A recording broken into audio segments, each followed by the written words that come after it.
Oh my God.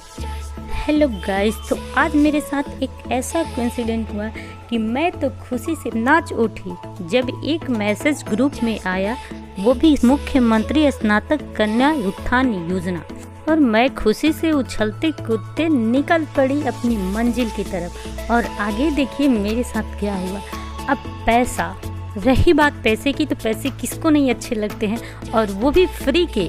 तो मुझे इस बात की बहुत खुशी हुई कि मुझे अपने यूजी के लिए फर्स्ट डिवीज़न आने के लिए मुझे 50,000 रुपया मुख्यमंत्री के तरफ से मिलने वाला है।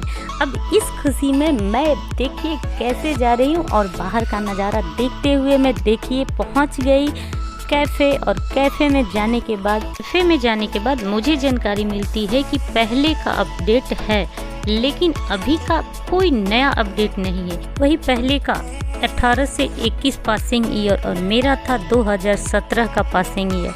अब पता नहीं मुझे पैसे मिलेंगे या नहीं मिले। कैफ़े वाले अंकल बोले कि मैं शाम तक बता दूंगा कंफर्म, और मैं वहां से उदास होकर आ गई, बैठ गई। और चलते चलते मुझे लग गई भूख, और मुझे कुछ खाने को चाहिए। तो मुझे यहाँ पे दिखा एक ठेला, क्योंकि पैसे कम है तो ठेले पे ही खाकर काम चलाना होगा। मैं बैठ गई वहीं पे और आंटी से बोली कुछ बनाने के लिए, और बैठे बैठे वेट करने लगी। लेकिन आज का नज़ारा काफ़ी सुंदर था, थोड़ी थोड़ी बारिश और थोड़ा थोड़ा धूप, तो नज़ारा बहुत अच्छा था। यहाँ पास में ही बहुत सारे रेस्टोरेंट थे, लेकिन मुझे जल्दी थी और मुझे निकलना भी था। और मैं वेट कर ही रही थी बैठे बैठे कि कब बनेगा मेरा। और तभी मैं एक कौवे को डांस करते हुए देखी, और फिर मेरे मन में एक आइडिया आया और उसका वीडियो बनाना शुरू कर दी। और देखिए ये कौवा कैसे डांस कर रहा है। उसके बाद मुझे फिर याद आया कि मुझे तो भूख लगी थी बहुत ज़ोरों की, और यहाँ पर देखिए मेरा खाना पक रहा है। चाउमीन आंटी लगी हुई बनाने में, और देखिए मैं ये देख देख के मेरे मुंह से पानी आ रहा है, कब बने और कब मैं खाऊं। और मैं पैकिंग करवा के चल दी, और चलते चलते शाम हो गई।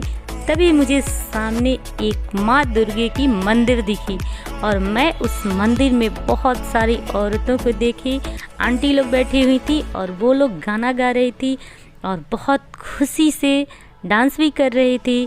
और देखिए ये माँ दुर्गे की प्रतिमा कितना मनमोहक है। मैं प्रणाम की, और साथ ही देखी कि पंडित जी बैठे हुए हैं और एक बूढ़ी माता बैठ के गाना गा रही थी। मुझे गाना बहुत अच्छा लगा, और फिर मैं वहाँ पे देखी, कुछ देर रुक के सबकी बातें सुनी, बहुत अच्छा लगा। मुझे बहुत ही शांति महसूस हुआ, क्योंकि उधर से मैं बहुत टेंशन में आ रही थी, क्योंकि मेरा काम हुआ नहीं। तो मैंने सोचा कि चलो मन को यहीं पे फ्रेश कर लेते हैं माँ दुर्गे से मिलकर, और माँ दुर्गे मेरे सारे बिगड़े हुए काम बना देंगी। तो चलिए मैं प्रणाम करके अब यहाँ से निकली कुछ सब्जी लेने के लिए। और वहाँ पे इतने सारे सब्जी रखे हुए थे कि मुझे समझ में नहीं आ रहा था क्या लूँ क्या नहीं। फिर मैं थोड़ा थोड़ा करके सारे सब्जी खरीद ली। और अंकल देखिए कैसे कैसे सामान को एक प्लास्टिक में पैकिंग कर रहे हैं। आंटी भी साथ में उनकी हेल्प कर रही हैं। तो चलिए मैं अपना सामान उठा रही हूँ, और उठा के चलने के लिए तैयार हो गई हूँ, रेडी।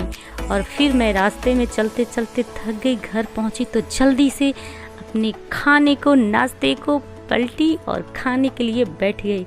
अब मुझसे रहा नहीं जा रहा था, मैंने जल्दी जल्दी खाना खाना शुरू कर दिया। और खाना खाने के बाद मुझे बहुत ज़ोरों की नींद आ गई थी, क्योंकि मैं बहुत थक चुकी थी। और फिर मैं सो गई। तो दोस्तों लाइक